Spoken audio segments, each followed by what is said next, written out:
Biso bana mike, tosangani lelo, tolobi te etika tobongisa. Tolukalisanga bayaya na biso bakolo, bato a conseil oye. Population ya Congo, jeunesse nationale, basengi lelo po babongisa.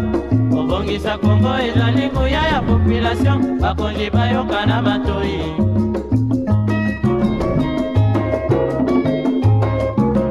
Kobongisa mboka eponi motu te. Moto nyonso na mosala. Aha. Tolukaki lipanda, tobongisa pe yango.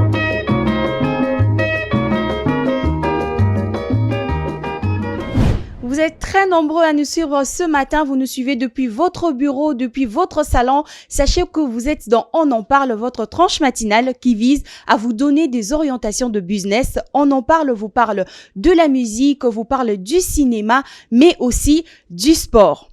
Vous êtes en vie, nous sommes tous en vie, alors ce n'est ni par notre force, ni par notre puissance, mais seulement par la grâce de Dieu. Voilà pourquoi nous allons prendre cette chanson de Rachel Anyeme, titrée au Wandjile, histoire de dire merci à celui qui nous donne le souffle de vie.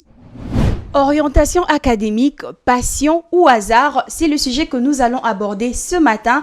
Je ne suis pas seule sur ce plateau comme d'habitude, je suis accompagnée de notre invité et puis de celle avec qui je vais co-présenter pour les habitués dont on parle, ils le savent déjà. Alors aujourd'hui nous recevons pour vous le professeur David Pata qui est psycho-communicologue et expert en recrutement et RH que je salue. Professeur, bonjour. Bonjour madame. Vous allez bien? Je vais bien.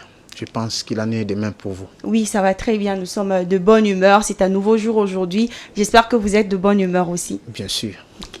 Leïla, bonjour. Bonjour Aurélie. Comment tu vas? Très bien, merci. Et toujours toi-même? aussi souriante. Moi, ça va aussi. Mais comme tu l'as dit tout à l'heure, nous Oui. partageons la bonne humeur et raison pour laquelle je porte cette soirée. Toujours, hein? Oui, toujours. Alors, des citations? Oui, on a une citation aujourd'hui. On n'a qu'une seule. Oui. C'est une citation de Sénèque. Sénèque qui fut un philosophe et un homme d'État d'origine espagnole. Il dit ceci: étudie non pour savoir plus, mais pour savoir mieux. Étudier, non pour savoir plus, mais pour savoir mieux. Comment tu comprends? Moi, je comprends cette citation de Sénèque en disant, eh bien, on n'étudie pas pour emmagasiner énormément de connaissances de façon superficielle, mais il faudrait avoir une connaissance assise, justement, de choses.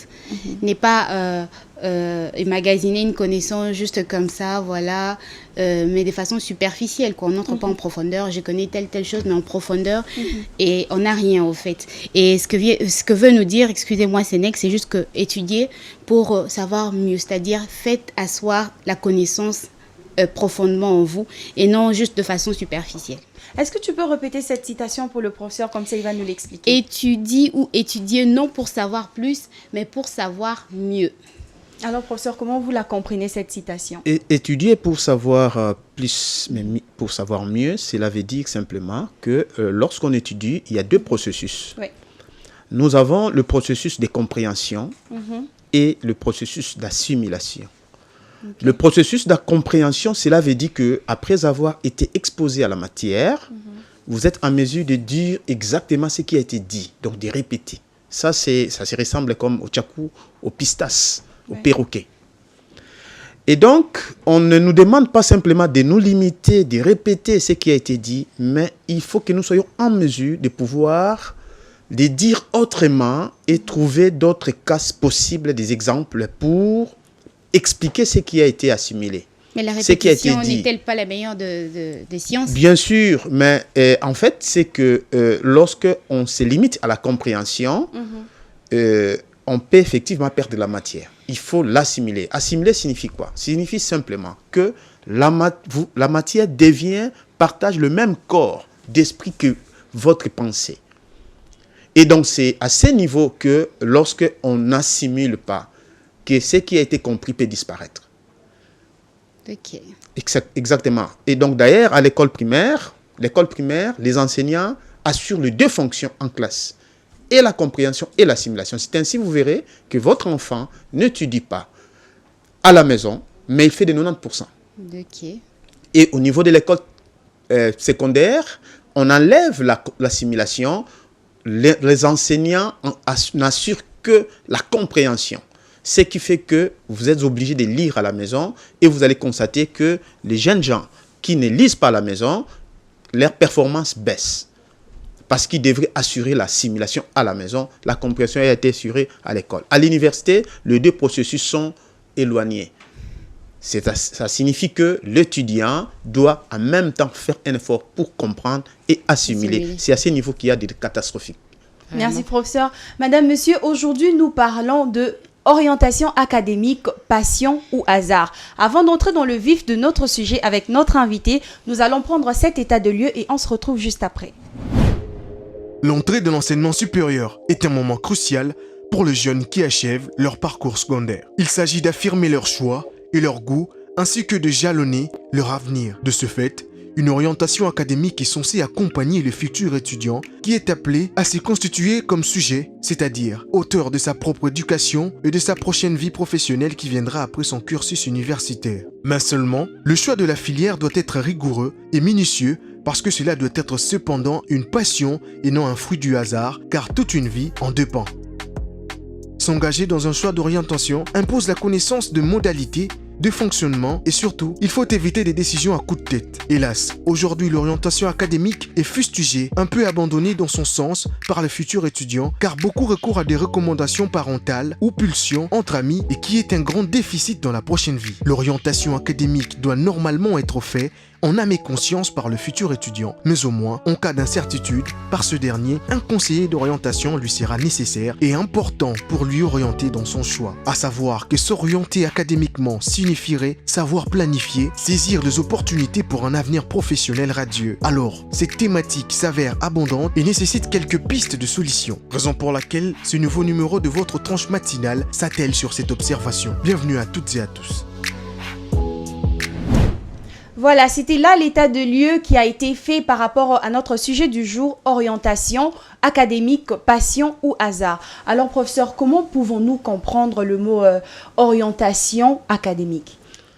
Orientation, c'est un concept qui est souvent utilisé et qui en réalité même est l'intitulé d'une des options à l'UPN, à l'université pédagogique nationale.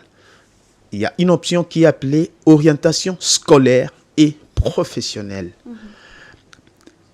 Lorsqu'on parle de l'orientation, on suppose qu'il s'agit, n'est-ce pas, de pouvoir orienter, mobiliser les énergies des individus en fonction de leurs capacités.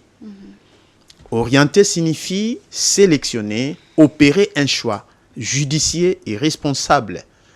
Dans les contextes purement académique ou scolaire, orientation académique ou scolaire, cela suppose que la personne qui a fait une option, une section particulière à l'école secondaire, doit faire un choix qui correspond exactement à ses potentialités. Et donc, à ce niveau, on s'oriente en fonction des capacités dont on dispose, en fonction des talents dont vous avez et en fonction des prédispositions. En psychologie, on parlait des aptitudes. Les aptitudes sont enregistrées dans la catégorie de ce qu'on appelle les savoir-être. Parce qu'il y a 3 grandes catégories de savoir, ce qu'il faut savoir, connaître.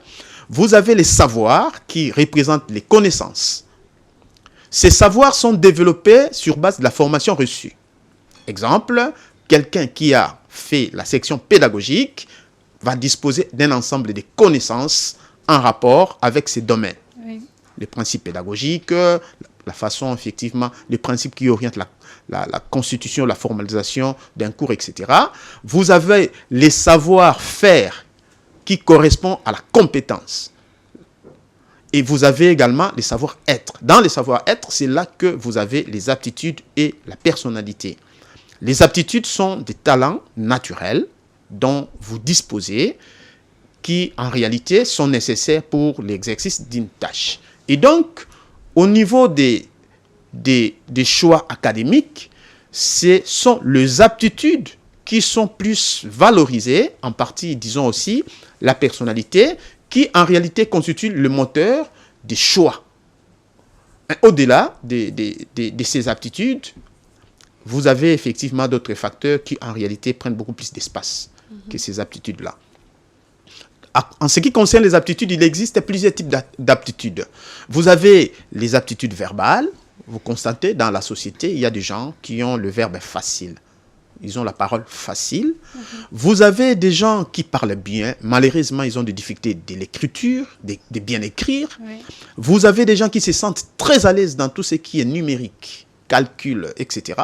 Vous avez des gens qui se sentent très à l'aise dans tout ce qui est formule, des formules, des schémas, l'aptitude, la fluidité, l'aptitude verbale, disons l'aptitude spatiale. Vous avez également des gens qui ont des capacités d'intuition, des capacités de raisonnement avancées, etc. Donc, il y a plusieurs.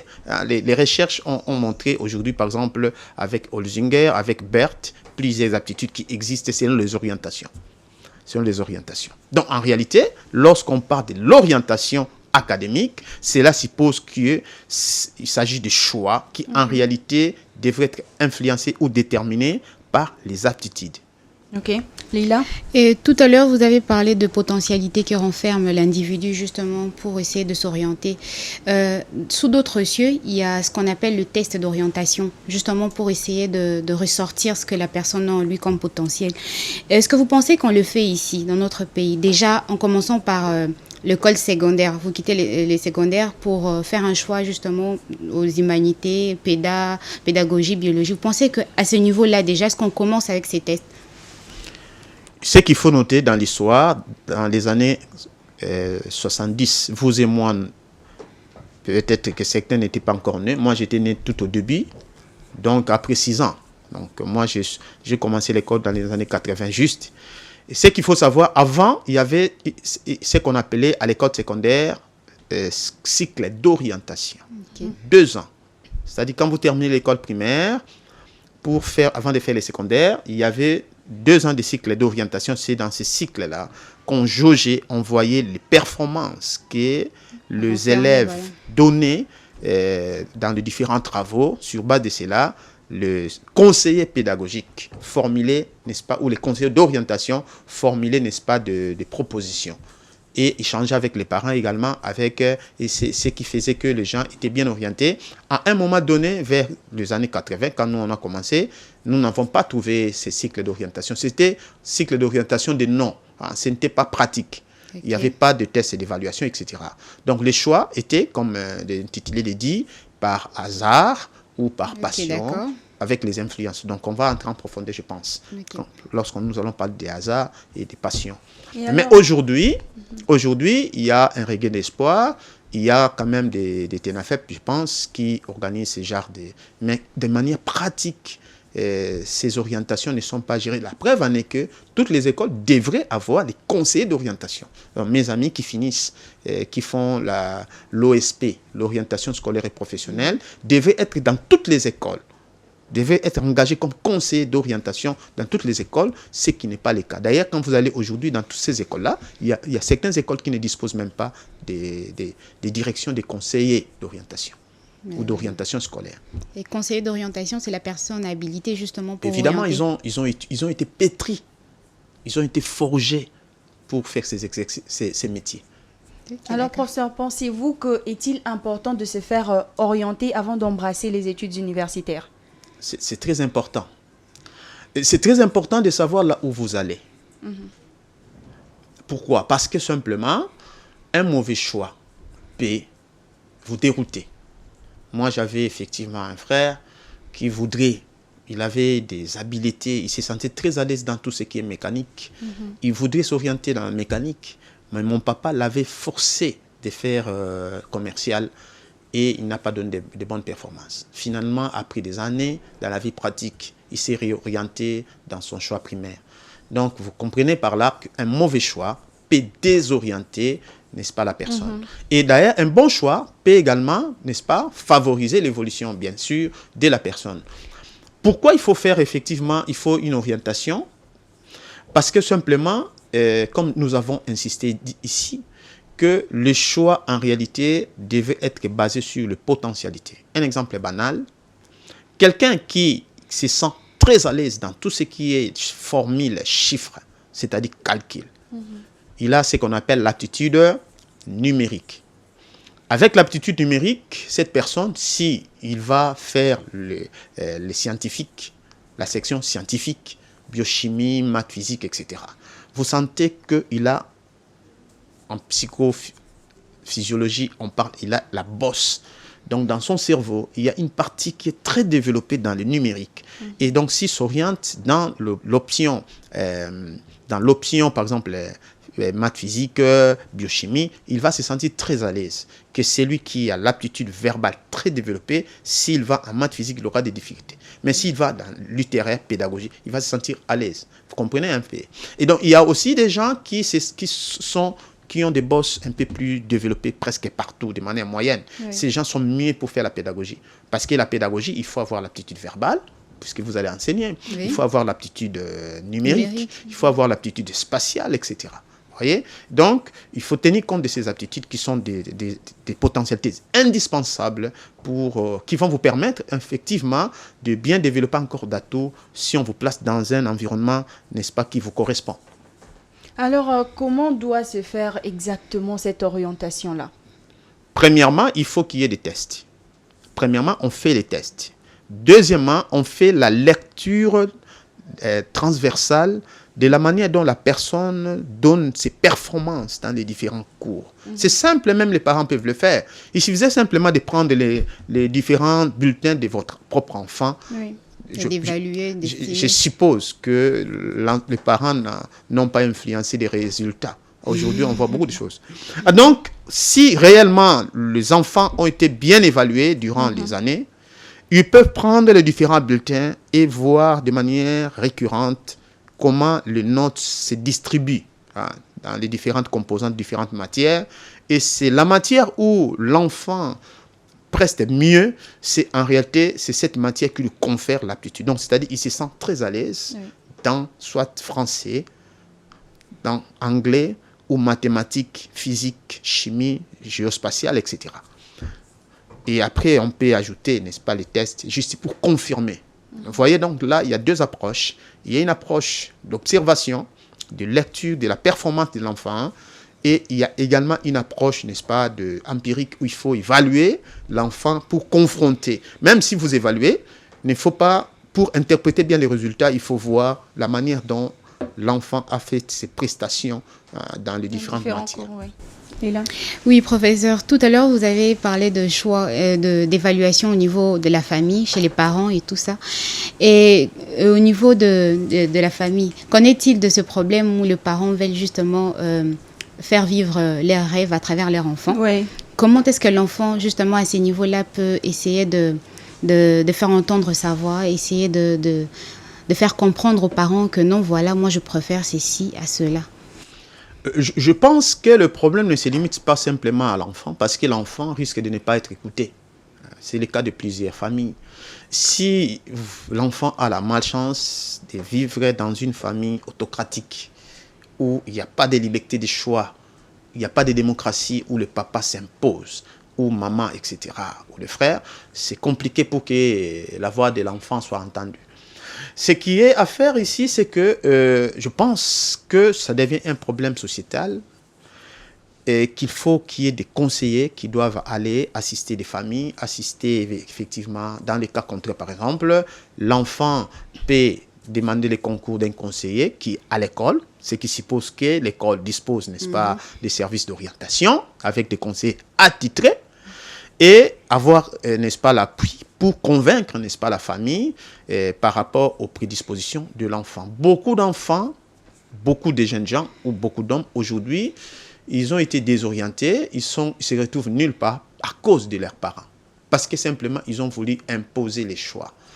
Mais il y a également plusieurs types de choix. Le parent, il estime que, puisqu'il voit des gens qu'ils considèrent comme des personnes de référence à la télé, à la radio, etc., faire un métier dans la politique, etc., ils estiment que faire la politique, faire les sciences politiques, c'est le métier qui va plus payer, alors qu'il y a beaucoup de gens, n'est-ce pas, qui sont déjà là, faire le droit, etc., il y a beaucoup de gens qui sont déjà là, qui ne sont même pas desservis, n'est-ce pas, qui n'ont pas d'emploi. C'est ça, en fait, le problème. C'est-à-dire qu'on fonctionne avec les approximations. On croit que, puisque moi, papa, je fais telles études, mon enfant pourra aussi le faire et devenir comme moi. On se trompe, puisqu'il n'y a pas deux personnes sur la Terre. Il y a une seule personne sur la Terre. Quand vous allez disparaître, il n'y a pas une autre personne qui va vous remplacer. Qui a déjà remplacé Einstein? Qui a déjà remplacé Aristote? Qui a déjà remplacé Newton? Et il n'y aura personne qui va remplacer M. David Pata. Vous comprenez? Donc, il y a une seule personne sur la Terre. Et donc, du coup, chacun a son chemin, chacun a ses potentialités. Et donc, du coup, il faut éviter à tout prix de pouvoir influencer l'enfant dans votre choix. Mais professeur, qu'est-ce qui fait alors que nos étudiants ne soient pas orientés avant d'embrasser l'université? Et on remarque même qu'il y a plusieurs étudiants qui commencent dans une telle ou telle autre faculté et après se rendent compte que c'était une erreur. Il vous dit que moi, je regrette vraiment d'avoir fait ces études. Si je le savais, je n'aurais pas fait telle ou telle autre faculté, j'aurais fait une autre. Oui, en fait, il y a plusieurs facteurs. D'abord, premièrement, je vous donne un cas. Le fait président Mobutu décida d'envoyer certaines facultés à l'intérieur du pays, notamment la psychologie, sciences de l'éducation aussi. Il va envoyer l'agronomie, etc., à l'intérieur du pays, à Yangambi, etc. Il n'est resté ici que 3 facultés. L'économie, le droit, n'est-ce pas, et quoi encore, la médecine. Du coup, tout Quinois qui terminait. Quand il voyait à la télé, on cite, celui-là c'est qui? C'est un économiste. Celui-là c'est qui? C'est un médecin, celui-là. Donc, de manière déductive, tout le monde croyait que quand vous allez faire la médecine, vous allez devenir un grand homme. Quand vous allez faire le droit, vous allez devenir un grand homme, ou quand il n'y avait que 2-3. Donc, c'était des choix imposés par l'environnement, par la vicariance. On appelle ça apprentissage vicarien. C'est-à-dire les gens cherchent à adopter un certain type de comportement parce qu'ils voient ça dans la société. Donc, la plupart des choix sont des choix vicariens. Or, les gens se trompent. Aujourd'hui, quand les gens s'orientent dans une seule faculté, de manière désordonnée, il y aura donc un grand nombre, n'est-ce pas? Mais tous ces gens, où est-ce qu'ils vont avoir de l'emploi? C'est ça le problème. Et donc, aussi, c'est que faut reconnaître que dans nos universités aussi, surtout avec l'ancien programme des graduats, licence, thèse, il n'y avait pas des systèmes d'orientation des étudiants. Aujourd'hui, avec LMD qui est en train de monter petit à petit, officiellement ça commence cette année, il y a des services, il y a même des conseillers en principe d'orientation. Je pense que ces conseillers ne seront pas choisis de manière hasardeuse. Ce sont des gens qui maîtrisent bien les ABC, n'est-ce pas, de l'orientation scolaire et professionnelle. En principe, les universités devraient recruter mes amis qui font l'OSP à l'IPN. Parce que c'est eux qui sont pétris, qui sont formés pour faire cette activité. Mais si c'est toute une option, comme vous venez de le dire au tout début à l'UPN, pourquoi n'avoir pas pensé, au lieu de faire regretter peut-être plusieurs étudiants, pourquoi n'avoir pas pensé à cette idée-là d'avoir toute une orientation comme option dans toutes les universités, par exemple? Ça aiderait beaucoup de personnes, moi, j'estime. Non, on ne peut pas le mettre dans toutes les... On ne peut pas ouvrir comme orientation dans toutes les universités, mais on peut créer tout un service dans toutes les universités où nos amis de l'OSP vont être affectés pour justement faire ce travail-là d'orientation. Assister, organiser des concours, d'évaluation des aptitudes, etc. Et également fournir des conseils, suivre de très près l'évolution des étudiants en fonction de leurs prestations. Est-ce qu'il y a-t-il des conditions de l'orientation où l'orientation peut être difficile ou impossible? Oui, l'orientation est difficile et impossible lorsque la personne ne dispose pas des aptitudes qui sont nécessaires pour l'apprentissage. Je donne un exemple. Oui. Une personne qui a des difficultés de parler, mais ne peut pas faire le journalisme. Disons-le. Mais ça peut s'apprendre. Ah, mais ce n'est pas aujourd'hui. Parce qu'il se pose un problème d'aptitude. Vous avez des gens qui sont fluides. Comme vous avez vu Cicéron, Tellius, Marcus. Oui. Tout au début, Cicéron bégayait. Il a fait des efforts quand il était enfant. Il mettait des caillassons dans la bouche. Il s'est essayé de s'efforcer. Il est devenu le patron, le maître de l'oralité. Cicéron, Tellius, Marcus, ça c'est de l'enfance. Il a fait cet effort. Donc on peut créer cette aptitude. Les aptitudes sont des dispositions ou sont des prédispositions qui se trouvent en nous. Oui. Mais il y a certaines aptitudes qui sont latentes, c'est-à-dire sont dans l'état d'endormissement que vous pouvez faire éclore en fonction des décisions que vous prenez. Par exemple, moi, je suis mince. Mais si j'avais voulu, ou si aujourd'hui j'ai décidé d'avoir des muscles, je vais en avoir. Parce qu'il y a des prédispositions. N'est-ce pas? Je vais en avoir. Donc, en ce qui concerne... Donc, lorsque une personne ne dispose pas de ces aptitudes-là, et même si de manière manifeste, ces aptitudes ne sont pas exprimées, mais il faut également voir de manière latente si cette aptitude est en état d'endormissement. Il arrive des fois que la personne n'en a pas. Exemple, si, par exemple, vous n'avez pas des aptitudes numériques, même de manière latente, il n'y en a pas. Il ne faut pas forcer la nature. Et c'est ainsi, vous verrez, par exemple, quelqu'un qui a des difficultés d'écrire, il va s'orienter vers le journalisme. Quel article il va écrire? Et c'est ainsi, vous verrez même dans les universités, etc., moins de gens, des scientifiques publics. Parce que le choix était fait par les sentiments, par la passion, de manière hasardeuse. Mais professeur, est-ce que vous ne pensez pas aussi que ça revient un peu aux parents d'aider les enfants comme ça? Parce que moi, je pense qu'il faudrait d'abord que les personnes se connaissent, comme vous venez de le dire, savoir à quoi ils sont aptes. Mais on est tellement nombreux dans un auditoire ou dans une salle des classes, on est tellement nombreux. Ce qui peut empêcher à l'enseignant de connaître le comportement de chaque étudiant. Moi, je le pense. Est-ce que ça ne revient pas un peu aux parents d'aider les enfants dans ce sens-là avant que ce soit aux enseignants de le faire? Bon, ici, nous sommes au niveau des universités, n'est-ce pas? Ça signifie qu'il y a les parents qui doivent accompagner les étudiants, mais les étudiants, c'est déjà des adultes. Mais il y a également, comme j'ai dit, un service en principe qui devait être créé, où sont employés les conseillers d'orientation pour justement accompagner les étudiants qui ont des difficultés. Ce n'est pas le professeur qui vient pendant 2 heures. C'est un service. Le professeur, il est volatile. Dans pratiquement toutes les universités. Oui, des services qu'on devait créer. Avec LM2, je pense que... En fait, il y a des gens qui sont choisis comme conseillers. Et je pense qu'ils maîtrisent les ABC de l'orientation scolaire professionnelle. Je pense. Parce que là, il faut connaître l'homme. Il faut connaître ce que j'ai, la théorie sur les aptitudes. Il y a toute une théorie, il y a plusieurs théories sur les aptitudes. Il faut savoir mesurer avec des tests qui sont fiables et valides. Ce ne sont pas des tests ramassés. Donc, parlant de tests, il n'y a pas des sites appropriés où l'individu pourra trouver des tests justement pour essayer de découvrir ce qui renferme en lui comme potentialité? Oui, aujourd'hui, bon, il y a des tests gratuits où vous pouvez effectivement travailler et voir dans quelles sont les dispositions, les prédispositions dont vous avez. Vous pouvez aller sur Google, vous tapez tests psychotechniques. Souvent, quand vous tapez les tests psychotechniques, ce sont des tests qui sont appropriés pour mesurer justement les aptitudes chez les êtres humains. Ces tests ont été créés lors de la Première Guerre mondiale par les Américains, pour déceler les hommes qui étaient capables, qui disposaient de certaines prédispositions pour les faire entrer dans l'armée. Et ça a été récupéré en France pour justement mesurer les aptitudes des élèves, parce qu'on constatait qu'il y avait certains élèves qui avaient des difficultés dans certaines options que d'autres, etc. Et c'est pour cela que ça donnait lieu à ce qu'on a appelé les quotients intellectuels. Et puis ces tests sont maintenant utilisés, ont intégré les milieux professionnels et ont été élargis, surtout dans les milieux scolaires aussi.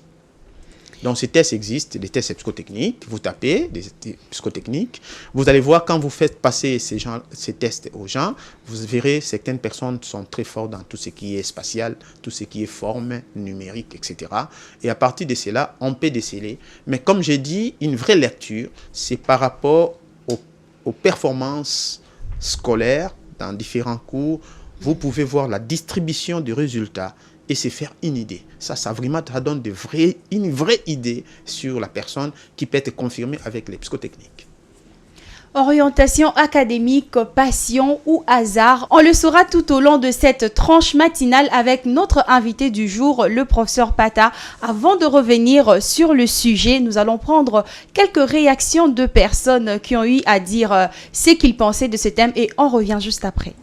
Biso bana mike tosangani lelo tolobite etika tobongisa tolukalisanga bayaya na biso bakolo bato ya conseil oye. Par orientation académique, j'entends que les autorités d'une certaine institution accompagnent le choix ou encore l'avancée des étudiants. Je ne dirais pas que c'est le cas. Je vais prendre un exemple sur le choix des options en troisième des humanités. Là, il y avait un conseil d'orientation qui nous accompagnait toujours. Mais maintenant, là, qu'est-ce qu'on constate? Il y a une semaine, c'est vrai, de guidance dans les institutions, surtout publiques. La semaine de guidance intervient au début de l'année, soit une semaine ou 2 semaines avant la reprise des cours, pour se fixer un choix. Alors que c'est quelque chose qui devait déjà être appris bien avant et les étudiants ont l'occasion de faire des bons choix. Là, c'est pour le système en graduat. Heureusement, il y a le LMD, mais je ne pense pas qu'ils ont corrigé ça. Mais avec ceux de graduat qui passent en licence, néanmoins, ils devaient corriger ça, apprendre quelque chose pour que les étudiants se fassent une idée de ce à quoi ils peuvent s'attendre en licence. Mais malheureusement, ce n'est toujours pas le cas. Les semaines de guidance interviennent toujours après et on ne peut pas se fixer un choix pour la vie en une semaine. On a tout ce qu'on a là maintenant. Les étudiants qui choisissent les options par contrainte, par choix des parents et souvent juste parce que les amis ont choisi ça.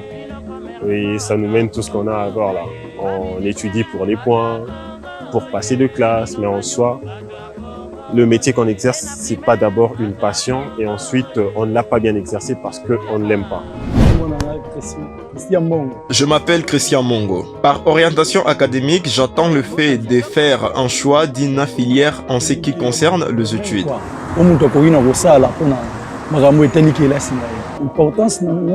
L'importance de l'orientation académique est que la personne concernée, une fois bien orientée, elle sera satisfaite du résultat. Mais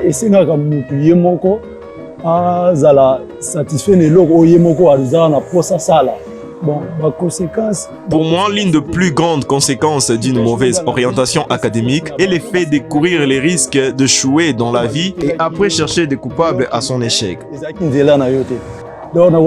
Comme dans mon cas, mon père voulait que je fasse la biologie à l'école alors que moi, je me voyais beaucoup plus dans la mécanique. Aujourd'hui, j'ai suivi ma voie et je me suis satisfait de mon choix. Voilà, c'était là les réactions de gens par rapport à ce sujet. Nous sommes de retour sur ce plateau. Orientation académique, passion ou hasard? Alors, professeur, orientation académique, est-ce une passion ou un hasard? Ce n'est pas les deux à la fois. C'est en principe ni l'un ni l'autre. Oui. Mais en principe, l'orientation professionnelle devrait être basée, comme j'ai dit, sur les aptitudes, sur les potentialités. Oui. Lorsque l'orientation s'est faite par passion, c'est quoi la passion? La passion, c'est une des formes d'affect, de la vie affective, qui au départ commence par l'émotion, qui s'installe, devient sentiment et qui devient passion. Oui. Passion, c'est l'émotion à la troisième puissance. Et donc, lorsqu'on parle de la passion, c'est qu'en fait une sorte de sentiment qui commence à mobiliser l'attention et l'énergie d'une personne de telle sorte que ça prend l'emprise sur cette personne-là.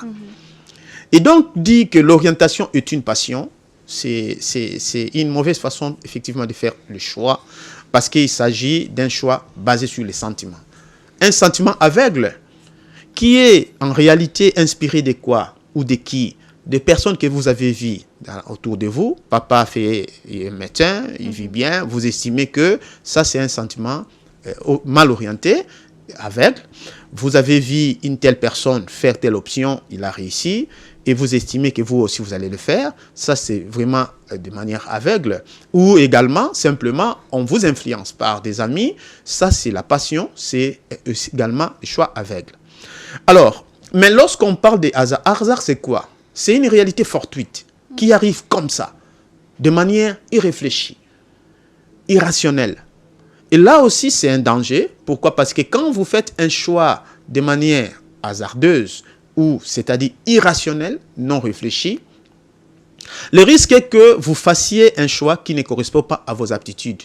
Conséquence, vous allez échouer. Et également, à un moment donné, vous allez vous décourager. C'est ce qui est enregistré dans le parcours de beaucoup de gens. Vous allez voir beaucoup de gens. Moi, je connais par exemple des médecins qui sont devenus... La fois dernière, j'ai échangé avec un ami, un collègue professeur. Il m'a dit que son collègue médecin est devenu chaillère, vendeur de habits. Est-ce que vous imaginez un médecin devenir... Vous imaginez? Saviez-vous combien de psychologues sont devenus des chaillères, de vendeurs de piments, des vendeurs de... Il n'y a pas de sous-métier, hein? Oui. Il n'y a pas de sous-métier. Mais lorsque vous avez fait une orientation, il faut que vous puissiez, n'est-ce pas, en bénéficier. À quoi servirait-il à un homme ou une femme de faire le journalisme et de ne pas l'exercer? C'est un passe-temps. Oui. En quoi servirait-il à une personne de faire, n'est-ce pas, par exemple, l'aviation civile et de devenir chaillère? À quoi? À quoi servirait-il à une personne de faire le droit et de devenir chroniqueur musical?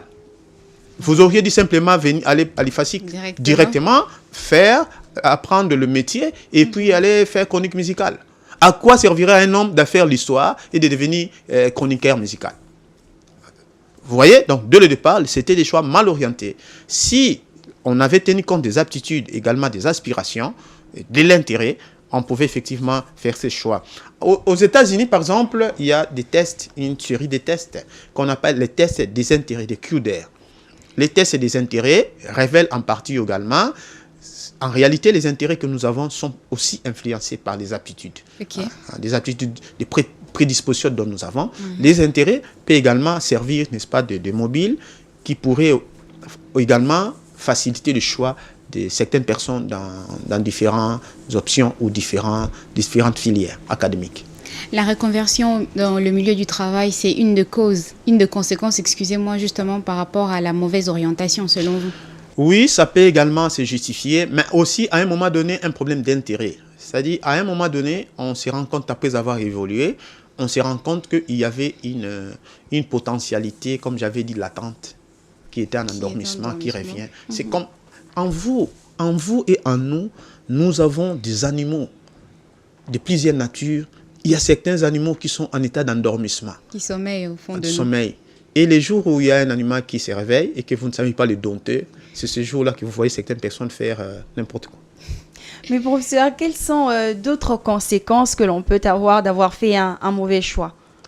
Conséquence, c'est que d'abord, un choix inapproprié vous place déjà dans des difficultés parce que vous n'avez pas des aptitudes qui vous permettent d'apprendre.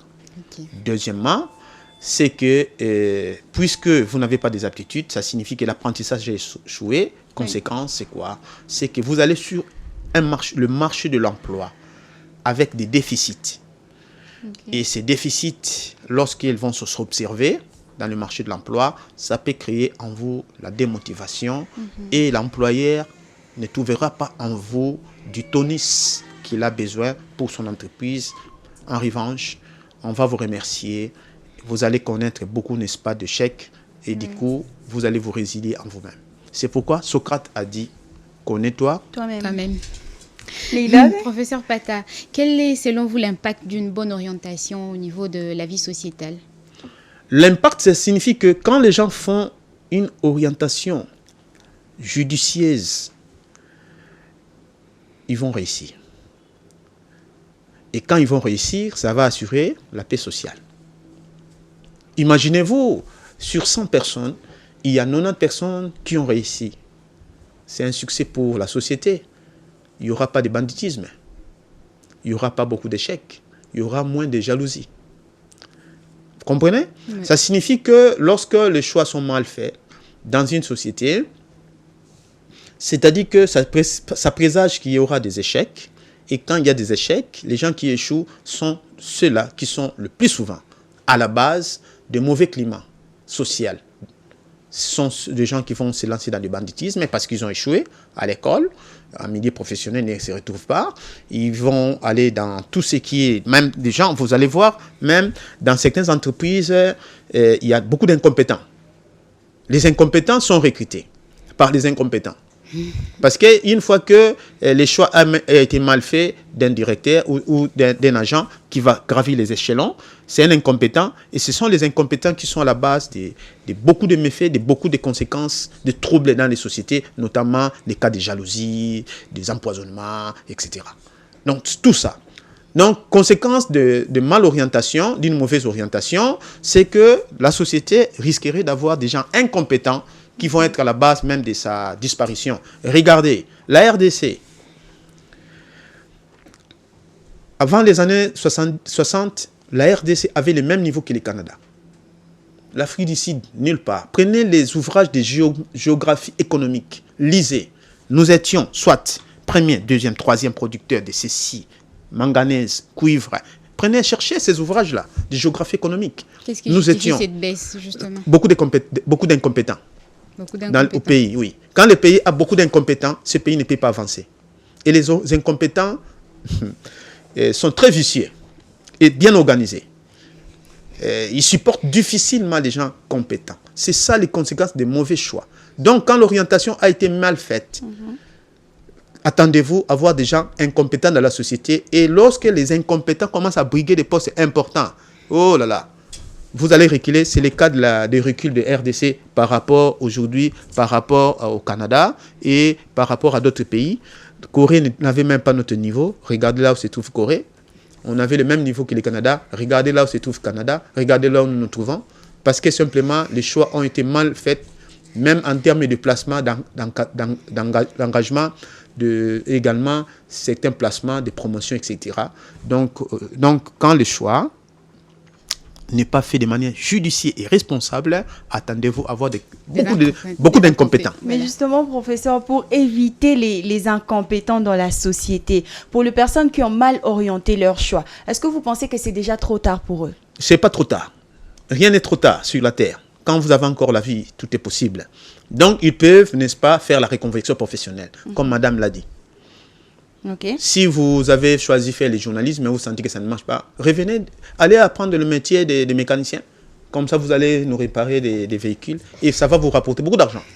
Aurélie, j'ai une toute petite question. Ouais, il faut être un peu plus rapidement. Oui, professeur, moi j'aimerais savoir, lorsque vous parlez des aptitudes, d'être focus sur les aptitudes justement par rapport à l'orientation, ne pensez-vous pas que garder une personne dans son zone de confort, dans une zone de confort, dans sa zone de confort, c'est limiter la personne? D'où il y a un proverbe qui dit dépasser ses limites. Vous ne pensez pas qu'on devrait justement pousser la personne un peu plus loin au lieu de rester focus sur ses aptitudes? Vous savez que les poissons ne se noient pas dans l'eau. Le saviez-vous, madame? Oui. On ne peut pas noyer les poissons dans l'eau. Les poissons se sentent toujours à l'aise dans l'eau. Donc, il faut encourager les gens à évoluer dans leur domaine d'expertise. D'accord, ne pas leur pousser à sortir. Non, il ne faut pas les pousser. Sinon, okay, ils vont devenir des incompétents et ils deviendront des troubles sociaux. Okay. Ok, les incompétents deviennent fruits de la mauvaise orientation. De la mauvaise orientation. Oui, les incompétents sont notamment, entre autres, des fruits de mauvaises orientations. Le plus souvent d'ailleurs. Parce que vous verrez, il a fait médecine, il a fait le droit, il a fait ceci, et puis il ne se retrouve pas après, il va aller chercher les moyens, les chemins les plus faciles. Vous le savez. Et des incompétents comme ça, ce sont eux qui nous attirent vers les bas. Okay. Merci, professeur. Alors, Lila, tu as une autre question? Non, je pense que c'était tout. C'était ma dernière question par rapport aux aptitudes. Ok, professeur, notre tranche matinale est en train de toucher à sa fin. Alors, moi, j'aimerais bien que vous puissiez faire quelque chose pour tous nos téléspectateurs qui sont en train de nous suivre en ce moment. Il y a tellement de personnes ici au Congo qui ont eu à mal orienter leur choix, où il y a certaines personnes qui veulent s'élancer à l'université, qui veulent commencer leurs études universitaires, qui ne savent pas trop comment faire. Alors, qu'est-ce que vous pouvez dire à ces personnes? Votre caméra est juste là. Premièrement, je vous demande de faire l'anamnèse. Entrez au fond de vous. Entrez au fond de vous pour analyser, faire une analyse historique de vos performances à l'école, voir en quoi vous étiez très fort et réajuster les tirs quand il est faut. C'est-à-dire, à partir d'aujourd'hui, si vous savez que vous êtes allé par passion, par sentiment, faire une option, et vous sentez que vous êtes dans l'inconfort, je vous conseille de pouvoir vous orienter par rapport à votre zone de confort, c'est-à-dire vos aptitudes. Également, les intérêts dont vous avez par rapport au métier, parce qu'effectivement, si vous échouez, vous allez vous retrouver nulle part. Vous deviendrez incompétent, donc un élément dangereux pour la société. C'est tout ce que je peux vous dire. Alors, professeur, moi, quand vous étiez en train de me parler, il y a quelque chose qui m'est tout de suite venu en tête. C'est une question. Ça peut arriver qu'une personne soit à l'école en train d'étudier, qu'elle réussisse dans un cours, mais ça ne veut pas forcément dire qu'elle est très forte dans ces cours-là. C'est peut-être juste parce qu'elle révise trop la matière. Est-ce que ça ne peut pas arriver comme ça? En principe, la réussite a un cours. Je parle de la vraie réussite. Oui. La réussite a un cours où la maîtrise d'un cours s'est fait en fonction des potentialités que vous avez. Si vous n'avez pas des aptitudes numériques, vous aurez du mal à maîtriser les formules. Si vous n'avez pas des aptitudes, la fluidité verbale, vous aurez du mal à bien parler, à parler avec aisance. N'est-ce pas? Et donc, tout s'est fait en fonction des aptitudes. Ce sont donc les potentialités dont nous disposons qui nous amènent, qui nous facilitent l'apprentissage et qui nous facilitent le travail, qui nous amènent à être à l'aise, à se sentir à l'aise dans l'exercice d'un métier ou d'une tâche.